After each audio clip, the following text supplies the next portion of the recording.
तो वो में से कुछ लोग ऐसे हैं जिन्होंने अपने सिलेक्शन को पाने के लिए फ्रॉड किया है।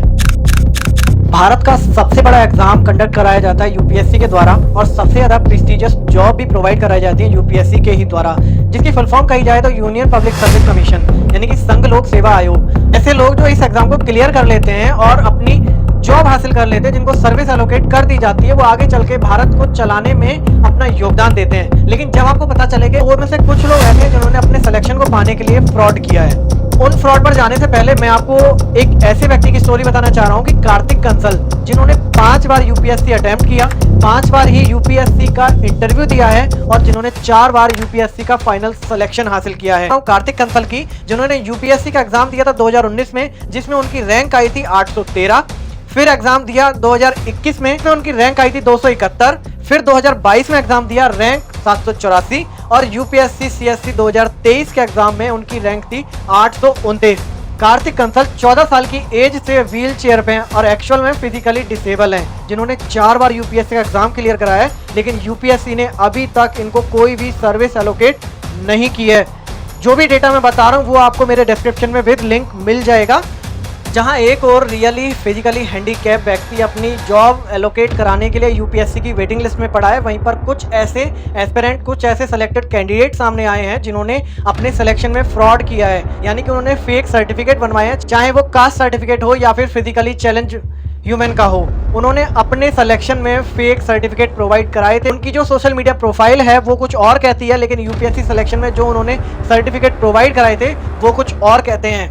इस लिस्ट में सबसे पहले नाम आता है आईएएस अभिषेक सिंह का, जिन्होंने 2010 में यूपीएससी का एग्जाम क्लियर किया था, जिसमें उनकी रैंक 94 आई थी। जनरल कोटा से ये सेलेक्ट हुए थे, जिन्होंने लोकोमोटिव डिसेबिलिटी का सर्टिफिकेट यूपीएससी में प्रोवाइड कराया था। प्रोफाइल देखी जाए सोशल मीडिया की तो ये कुछ और ही कह रही है, जहां पर ये जिम एक्टिविटी, डांस करते हुए नजर आते हैं, जो कि एक लोकोमोटिव डिसेबल व्यक्ति को करना बहुत असंभव है। दूसरे नंबर पर आते हैं आसिफ के यूसुफ, जो कि आईएएस के रूप में सेलेक्ट हुए थे यूपीएससी से। उन्होंने 2020 में अपना एग्जाम दिया था। उन्होंने फेक ईडब्ल्यूएस, ओबीसी और एनसीएल का सर्टिफिकेट यूपीएससी को प्रोवाइड कराया था। एनसीएल का मतलब होता है नॉन क्रीमी लेयर, एक ऐसा परिवार जिसकी टोटल फैमिली इनकम 8 लाख से कम हो।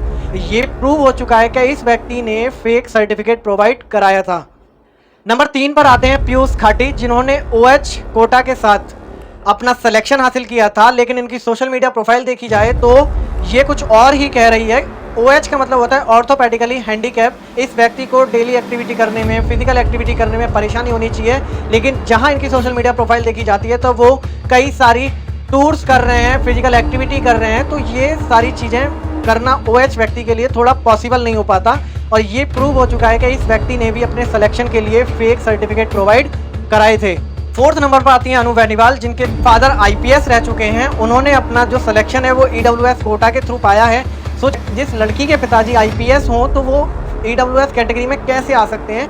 5th नंबर पर आती है निकिता खंडेलवाल, जिन्होंने 2014 में यूपीएससी का एग्जाम क्लियर किया था और वो आईएएस के रूप में सेलेक्ट हुई, जिन्होंने अपने सिलेक्शन में विजुअली इम्पेयर्ड सर्टिफिकेट लगाया था, जिसमें कहा जाता है कि इनको देखने में परेशानी हो रही है और इसलिए इनको यूपीएससी का सिलेक्शन मिल गया था, क्योंकि ये फिजिकली चैलेंज कैटेगरी में आ चुकी थी। लेकिन वहीं इनकी ये वीडियो दी जाती है जिसमें कि ये वर्चुअली ड्राइविंग कर रही है, जिसमें इन्होंने कोई चश्मा भी नहीं लगाया है। तो आखिर ये कैसे विजुअली इम्पेयर्ड है जो कि वर्चुअली ड्राइविंग कर सकते हैं, लेकिन सिलेक्शन पाने के लिए इन्हें विजुअली इम्पेयर्ड कोटा का सर्टिफिकेट लगाना पड़ रहा है।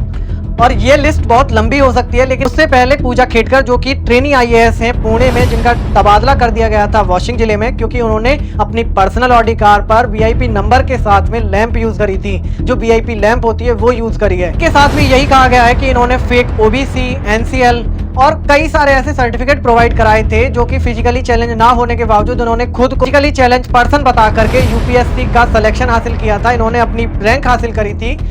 इस पर एक्शन लेते हुए यूपीएससी ने इनके खिलाफ एक नोटिस जारी किया है, जिसमें कहा है कि ये डिक्लेयर हो चुका है कि पूजा खेड़कर ने अपना सिलेक्शन फ्रॉड के थ्रू पाया गया। इनकी उम्मीदवारी खारिज की जाती है और इनके ऊपर एक एफआईआर भी दर्ज कर दी गई है। मैं बिल्कुल दिल से ये चाहता हूं कि कार्तिक कंसल जैसे व्यक्ति को एक्चुअल में जॉब एलोकेट हो, और जो लोग ऐसे हैं जिन्होंने फ्रॉड तरीके से यूपीएससी में सिलेक्शन हासिल किया है, उन पर यूपीएससी कड़े से कड़ा कदम उठाए, जिससे कि जो एक्चुअल में नीडी पर्सन है वो आगे आ पाए। जो देश एक्चुअल में ब्यूरोक्रेट्स चला रहे होते हैं, अगर हमारे ब्यूरोक्रेट्स ही भ्रष्ट होंगे तो हमारा देश कैसे ना भ्रष्टाचार से ग्रसित होगा।